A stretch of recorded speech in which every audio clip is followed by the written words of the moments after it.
In questa lezione impareremo a dipingere degli uccellini con due tecniche diverse, con delle matite e anche con dei colori acrilici. Bene, iniziamo con i materiali. Sicuramente ci occorre un cartoncino nero perché lavoreremo su carta nera. Ho preparato un disegno con una matita HB, semplicissimo. Il cartoncino è abbastanza spesso, almeno 300 grammi, ed è liscio.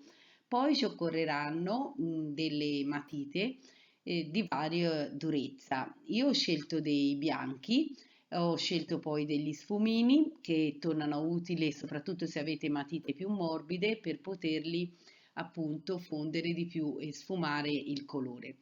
Poi ho preso una matita anche non solo bianca ma anche gialla, una verde e anche un pennarellino di questi acrilici.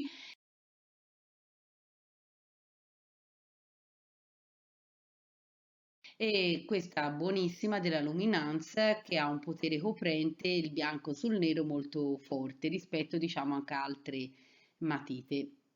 È della Caran d'Ache, è una matita che vi consiglio, è veramente molto buona. E questi sfumini che vi dicevo servono per lavorare su parti più piccole del dipinto. La prima cosa che dovremo fare. Potete prendere anche per esempio dell'acrilico, del colore acrilico bianco, se in alcuni punti volete intervenire perché il vostro bianco magari non è così coprente e logicamente anche dei pennellini a questo punto ci occorrono.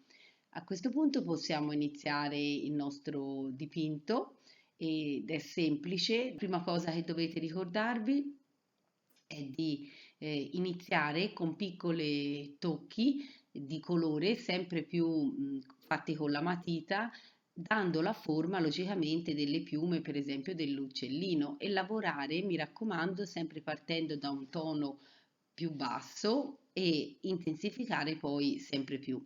Questo è il lavoro che andrò a fare su tutto l'uccellino, ma anche sui rami e su tutti gli elementi, diciamo. Poi con del giallo vado a colorare alcune parti, rendendo comunque il soggetto non troppo colorato, ma quasi monotono.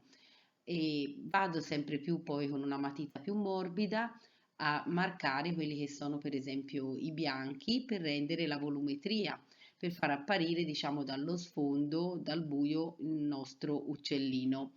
Questo lavoro prosegue con tutte le varie matite delle varie durezze, logicamente più una matita è dura e più riesco a fare dei dettagli, più una matita è morbida e più invece riesco a sfumare, quindi mi posso avvalere per esempio anche dello spumino o come in questo caso per esempio della penna gel acrilica che mi fa proprio dei tratti finissimi. Poi posso riprendere anche il colore nero, la matita nera per ripassare alcuni punti che magari avevo coperto troppo con il bianco e mi piaceva invece fossero più evidenti.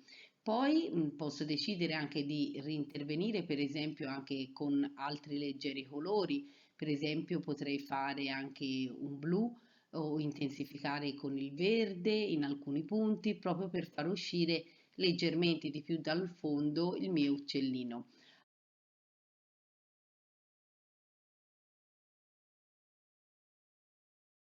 Altra tecnica è questa fatta con gli acrilici, velocissima e semplicissima.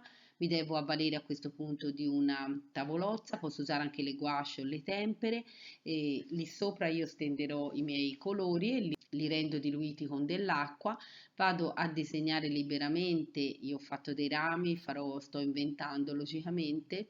Vado a fare sempre più i dettagli anche qui aggiungendo un po' alla prima, diciamo, il colore. Non faccio tante sfumature, ma sto lavorando alla prima velocemente. I colori, in questo caso, essendo molto accesi, risaltano molto di più sull'uccellino rispetto al lavoro fatto con le semplici matite.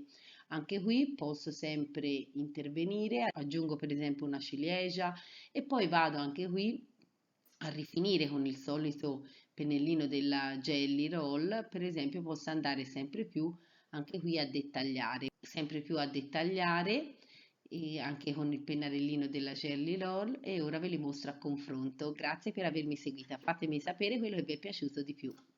Se siete interessati poi alla lezione integrale, potete richiedermela nel primo link in descrizione.